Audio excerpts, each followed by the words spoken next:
Hello my dear students, मैं राम विजय कृष्णा आप सभी का स्वागत करता हूं वर्ब्स के अगले सेशन में। इस सेशन के अंदर हम लोग बात करने जा रहे हैं वर्ब्स के फाइनल 30 क्वेश्चंस के ऊपर। आज का जो सेशन होने जा रहा है, इस सेशन में हम लोग जो भी 30 क्वेश्चंस करेंगे वो वर्ब्स के सारे एस्पेक्ट्स को देखेगा। तो शुरू करते हैं आज का ये क्लास।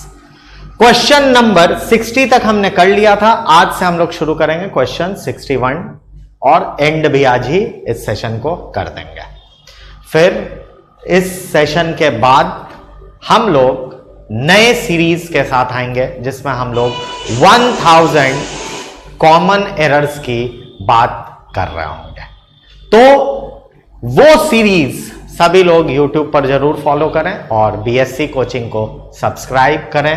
वीडियोस जाहिर सी बात है पसंद आ रही है लोगों को तो शेयर भी करें अपने फ्रेंड्स के साथ।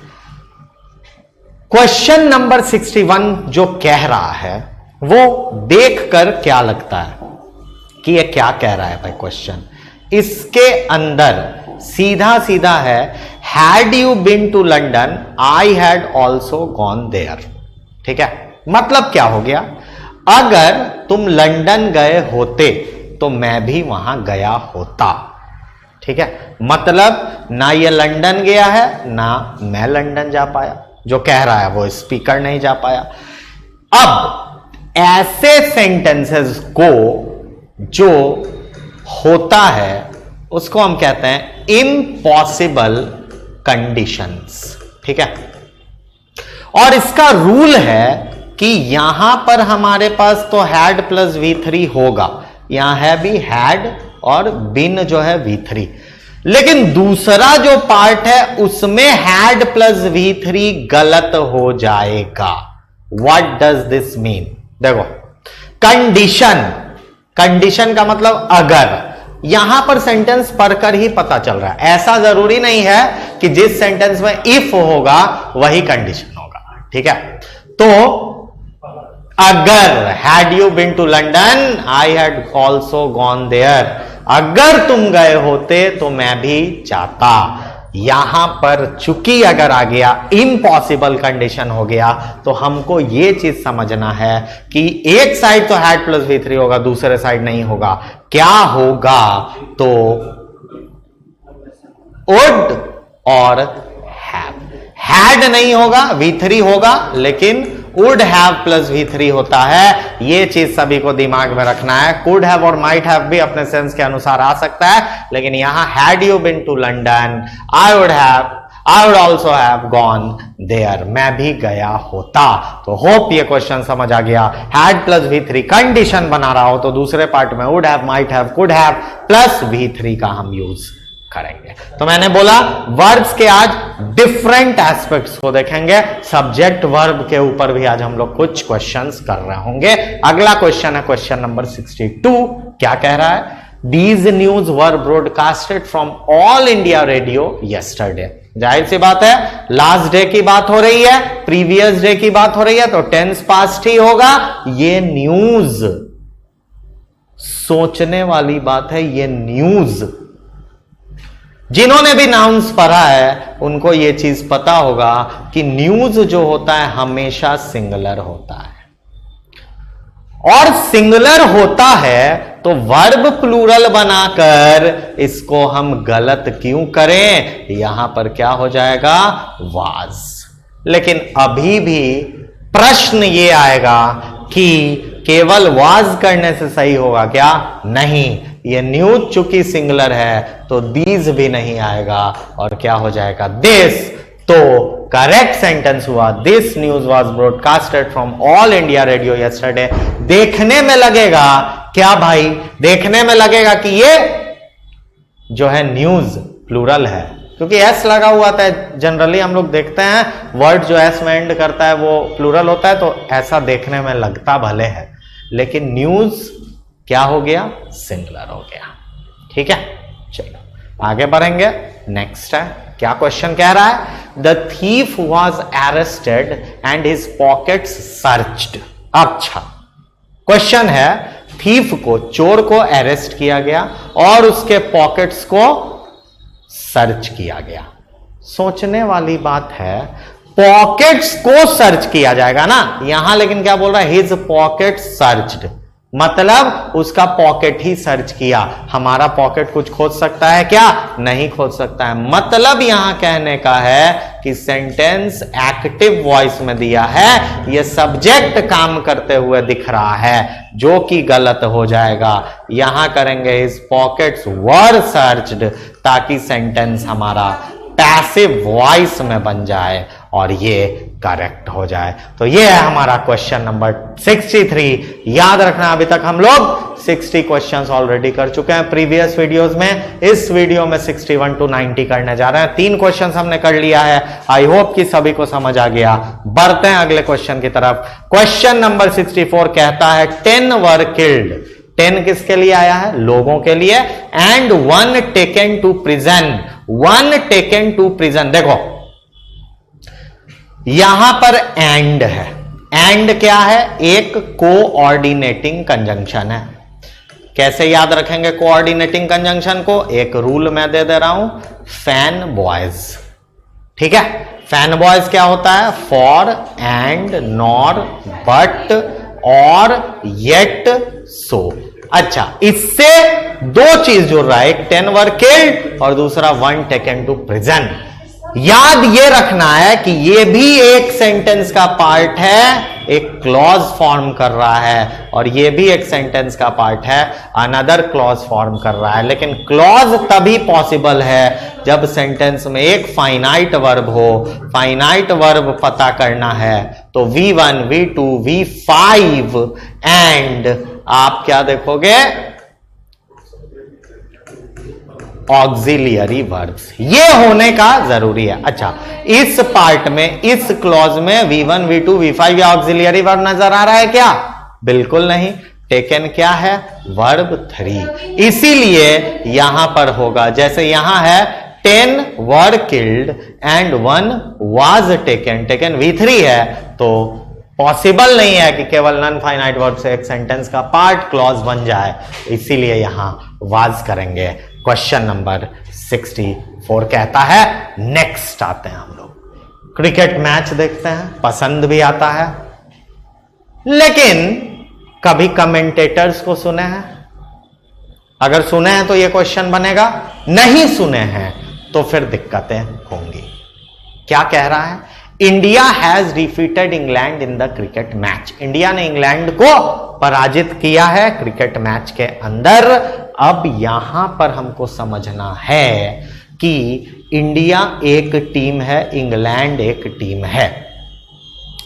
इस हिसाब से हैज सही लग रहा है, लेकिन इंग्लिश का रूल कहता है कि स्पोर्ट टीम अगर होगा तो वर्ब को प्लूरल डालो और इंडिया को यहां पर हैव करो। India have defeated England in the cricket match. India has नहीं होगा, मैंने क्या बोल दिया? स्पोर्ट टीम होगा अगर तो वर्ब को हमेशा प्लूरल रखेंगे, सिंगुलर नहीं। हां, इंडिया एज अ कंट्री आए, एज अ नेशन आए तो बिल्कुल हैज का यूज करेंगे, कोई दिक्कत नहीं है वहां।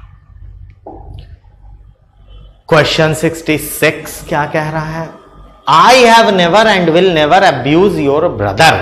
चलो ठीक है, मैंने ना कभी किया है ना मैं कभी करूंगा, ठीक है, लेकिन यहां पर समझना है विल नेवर के साथ क्या डाला?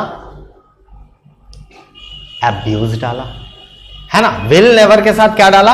अब्यूज डाला। क्या हैव नेवर के साथ अब्यूज आएगा?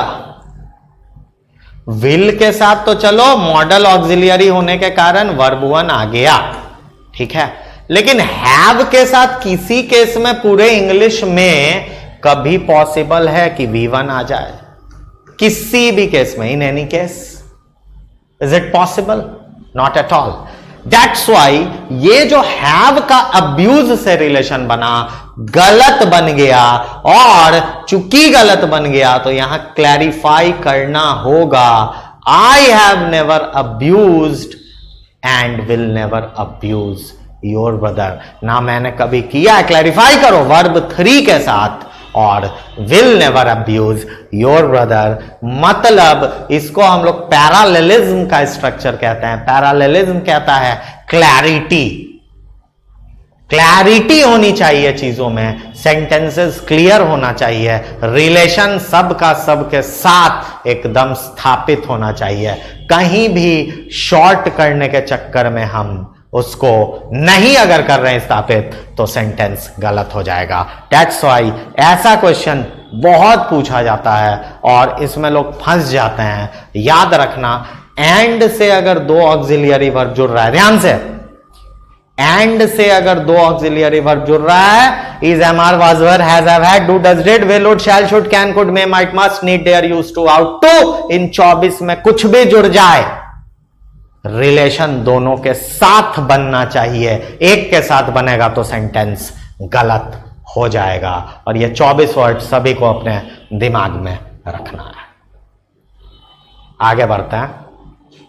क्वेश्चन कह रहा है, I asked him why was he playing in the open field like that. देखो, वर्ब्स का जो एप्लीकेशन है वो केवल एक चैप्टर में तो है नहीं, एक टॉपिक में तो है नहीं। वॉइस भी कवर करेगा, टेंस भी करेगा, सब्जेक्ट वर्ब एग्रीमेंट भी करेगा, नैरेशन भी करेगा।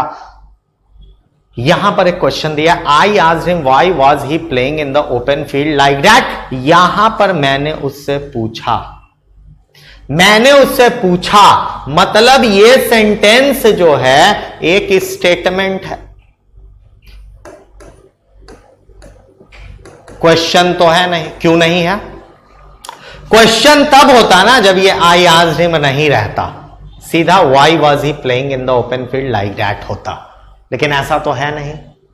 इट मीन्स कि ये चूंकि स्टेटमेंट है, that's why verb plus subject नहीं बनेगा, क्या बन जाएगा? सब्जेक्ट प्लस वर्ब, क्योंकि स्टेटमेंट में inversion is not allowed except कुछ केसेस हैं वैसे जहां होता है, जैसे एडवर्ब्स ऑफ फ्रीक्वेंसी से शुरू हो जाए, only by plus adverbial expression से हो जाए, तो वो सब हम लोग डिटेल में चर्चा करेंगे एडवर्ब्स चैप्टर के अंदर। अभी बस ये हम लोगों को समझना है। और फिर से मैं एक चीज दोहरा देना चाहता हूं, 1000 कॉमन एरर्स का सीरीज लेकर हम लोग बीएससी कोचिंग के चैनल पर आ रहे हैं। और ज्यादा से ज्यादा इस बात को आप लोग बताओ, टेलीग्राम चैनल भी मिलेगा सभी को वीडियो लिंक में, उस टेलीग्राम को जल्दी से जल्दी लोग ज्वाइन करेंगे और मैं भी उस टेलीग्राम चैनल में प्रेजेंट रहूंगा। कोई भी डाउट्स, कोई भी क्वेरीज होगा उसमें आपको पुट करना है। इस वीडियो के साथ वो लिंक आपको मिल जाएगा टेलीग्राम चैनल का। तो ये क्वेश्चन हो गया 67। आगे बढ़ते हैं 68, क्वेश्चन नंबर 68 क्या कहता है? All that is typically human was due to language. एक फैक्ट की बात हो रही है। फैक्ट हमेशा सिंपल प्रेजेंट को लेता है, याद रखना है। All that is typically human is due to language, past होगा ही नहीं। फैक्ट, जैसे the sun rises in the east, क्या है? फैक्ट है। जैसे और क्या होता है भाई? The earth is round, fact है। Patna is located on the Ganges, fact है। तो जो जो फैक्ट्स है कभी भी सिंपल प्रेजेंट में ही होगा। यहां भी एक फैक्ट है तो इसको आपको सिंपल प्रेजेंट में ही रखना है। दैट्स व्हाई वाज को ओमिट करके यहां इज को लेकर आ जाएंगे। नेक्स्ट आता है क्वेश्चन नंबर 69। क्या कह रहा है? The patient died before the doctor arrive. Doctor के आने से पहले ही पेशेंट चल बसे। अब पेशेंट चल बसे डॉक्टर के आने से पहले, मतलब कोई एक्शन कब हुआ? कब हुआ ये एक्शन? पहले। और ये कब हुआ? बाद में। ठीक है, ये तो कोई भी समझ जाएगा कि एक्शन पहले कौन है, बाद कौन है। बिफोर के पहले वाला एक्शन पहले, ठीक है, और आफ्टर के बाद वाला, ठीक है। अगर किसी को कंफ्यूजन है तो सीधा याद रखना, आफ्टर वर्ड के बाद वाला एक्शन होता है पहले, बिफोर के पहले वाला एक्शन होता है पहले। अब अगर ऐसा केस बन रहा है तो इसमें हैड प्लस V3 मतलब पास्ट परफेक्ट, और इसमें भी हैड प्लस V3, मतलब पहले एक्शन में पास्ट परफेक्ट करोगे, बाद वाले एक्शन में V2 मतलब सिंपल पास्ट करोगे। हैड बीन प्लस V3 और वाज वर प्लस V3 भी हो सकता है पैसिव वॉइस की अगर बात करें, लेकिन ये सेंटेंस एक्टिव में है। द पेशेंट क्या बात करेंगे यहां, had died before the doctor arrived. तो ये चीज याद रखेंगे, जब दो एक्शन पास्ट में हो रहा है तो पहले एक्शन के साथ हमेशा पास्ट टेंस यूज करना है। कौन सा वाला भाई, पास्ट परफेक्ट वाला, और बाद वाले के साथ सिंपल पास्ट। चलो आगे बढ़ते हैं नेक्स्ट क्वेश्चन की तरफ। I have pass the MA examination in 1981। मैंने 1981 में MA एग्जामिनेशन पास किया है। 1981 कब है, बहुत पहले, मतलब पास्ट टाइम। अगर यहां 1981 नहीं होके केवल येस्टरडे भी रहता तो भी, ठीक है, ध्यान से सुनो बात, पास्ट टाइम चाहे येस्टरडे ही क्यों ना होता, हैव कभी यूज नहीं करेंगे। पास्ट टाइम के साथ हैव हैज का यूज बिल्कुल गलत है। यहां पर क्या यूज होगा, I passed the MA examination in 1981। याद रखने वाली चीज है, इसको बहुत लोग गलत कर देते हैं। बोलचाल के भी भाषा में हम लोगों को यह चीज ध्यान देने की जरूरत है कि जब पास्ट टाइम बोल दिया तो हैज हैव नहीं लगाएंगे, अगर यूज कर रहे हैं तो वो रॉन्ग हो जाएगा। आगे बढ़ेंगे क्वेश्चन नंबर 71 की तरफ। क्या कहता है, every chair and every table in the room were in order. देखो एवरी का काम क्या है, अलग अलग बात करना। जब अलग अलग बात कर रहे हैं तो चीज क्या होगा, सिंगुलर होगा। दैट्स व्हाई यूज करेंगे every chair and every table in the room was in order. कभी भी यहां वर का यूज गलत ही माना जाएगा। इस चीज को सभी लोग अपने दिमाग में डाल लो। Every chair and every table in the room was in order. ठीक है, आगे बढ़ेंगे next question. Sushma as well as her mother were honoured by the president. President के द्वारा ऑनर दिया गया, प्राइज दिया गया, अवार्ड दिया गया सुषमा को और उसकी मां दोनों को। सोचने में तो ये, देखने में तो लग रहा है अच्छा ये दो लोग हैं तो वर्ड होगा, लेकिन इसका एज वेल एज का मतलब क्या होता है। एज वेल एज का मतलब होता है और भी, और नहीं और भी। सुषमा को दिया गया और उसकी मां को भी दिया गया, तो हमेशा एज वेल एज अपने फर्स्ट सब्जेक्ट के अनुसार वर्ब यूज करता है। इसका मतलब Sushma as well as her mother was honoured by the president करेंगे, were honoured by the president जो है वो गलत हो जाएगा। तो this is what we need to keep in our mind, that whenever as well as is used, we must follow the first subject. Keep this in your mind always. The Tale of Two Cities are an interesting novel. Tale of Two Cities एक ही novel है या दो है या चार है भाई, एक ही है ना। तो The Tale of Two Cities are कैसे is, यहां बोल भी रहा है an interesting novel, मतलब एक नॉवेल की ही बात हो रही है। तो प्लूरल कैसे यूज करेंगे, यूज क्या करना होगा हम लोगों को, सिंगुलर ही करना होगा, और सिंगुलर यूज करने पर फायदा होगा। ठीक है, next, the minister affected the change to help the poor. Minister ने चेंज को प्रभावित किया पुअर को हेल्प करने के लिए। अफेक्टेड का मीनिंग तो यही होता है ना, प्रभावित करना। मिनिस्टर ने चेंज को प्रभावित किया ताकि गरीबों की मदद हो जाए।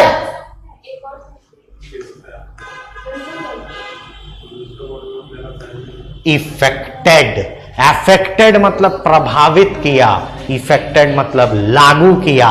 चेंज बदलाव लागू किया जाएगा यहां पर ताकि पुअर हेल्प हो पाए, पुअर की मदद हो पाए। That's why use effected in place of affected.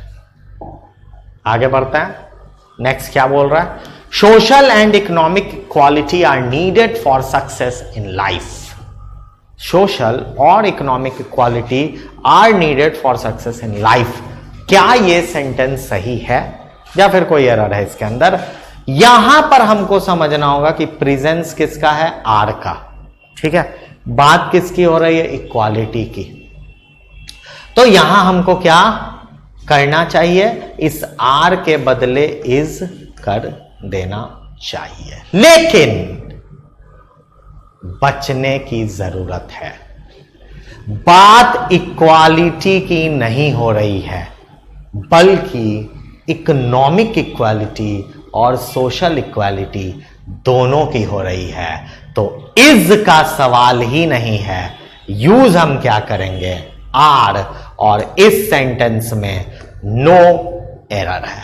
मतलब कहने का क्या है? देखो, ये रूल कहीं नहीं पढ़े होगे और कहीं नहीं दिखेगा भी, लेकिन मैं बता देता हूं।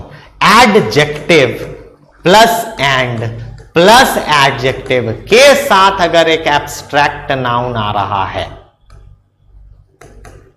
तो वर्ब वहां प्लूरल यूज करेंगे। इक्वालिटी ITY एंडिंग है, एक एब्स्ट्रैक्ट नाउन है, ना छू सकते हैं ना देख सकते हैं, ठीक है, महसूस कर सकते हैं। एब्स्ट्रैक्ट नाउन, इसके पहले दो एडजेक्टिव्स, एक इकोनॉमिक IC एंडिंग, एक social AL ending. AL ending IC ending adjectives का काम करता है जनरली। हाँ जी, जनरली। ठीक है, जनरली लोग ये बोल देते हैं AL is always an adjective, but ऐसा है नहीं। अराइव वर्ब में जब AL लगेगा तब वो नाउन बन जाएगा, जैसे रिफ्यूजल, डिनायल, अराइवल, ये सब क्या है? सब नाउन है। यहां पर ऐसा नहीं है। आगे बढ़ जाओ। Many a battle were fought on the soil of India. क्या बोल रहा है? Many a battle. मीनिंग तो है इसका बहुत सारे बैटल्स, मीनिंग तो है इसका बहुत सारे बैटल्स, लेकिन होता है many a battle was. Many ए और मेनी एन की अगर बात करो तो याद रखना उसके साथ नाउन आएगा सिंगुलर और वर्ब भी आएगा सिंगुलर। ठीक है, ये चीज अपने दिमाग में लेकर हम लोग चलेंगे। ठीक है, many a battle was fought on the soil of India. Next, he married his daughter. Possible है कि कोई अपनी बेटी से ही शादी कर ले? हम लोग बोलते हैं उसने ही मैरिड हिज डॉटर, गलत हो गया। इसका मीनिंग हो गया उसने अपनी बेटी से शादी किया, लेकिन होना क्या चाहिए? उसने अपनी बेटी का शादी किया।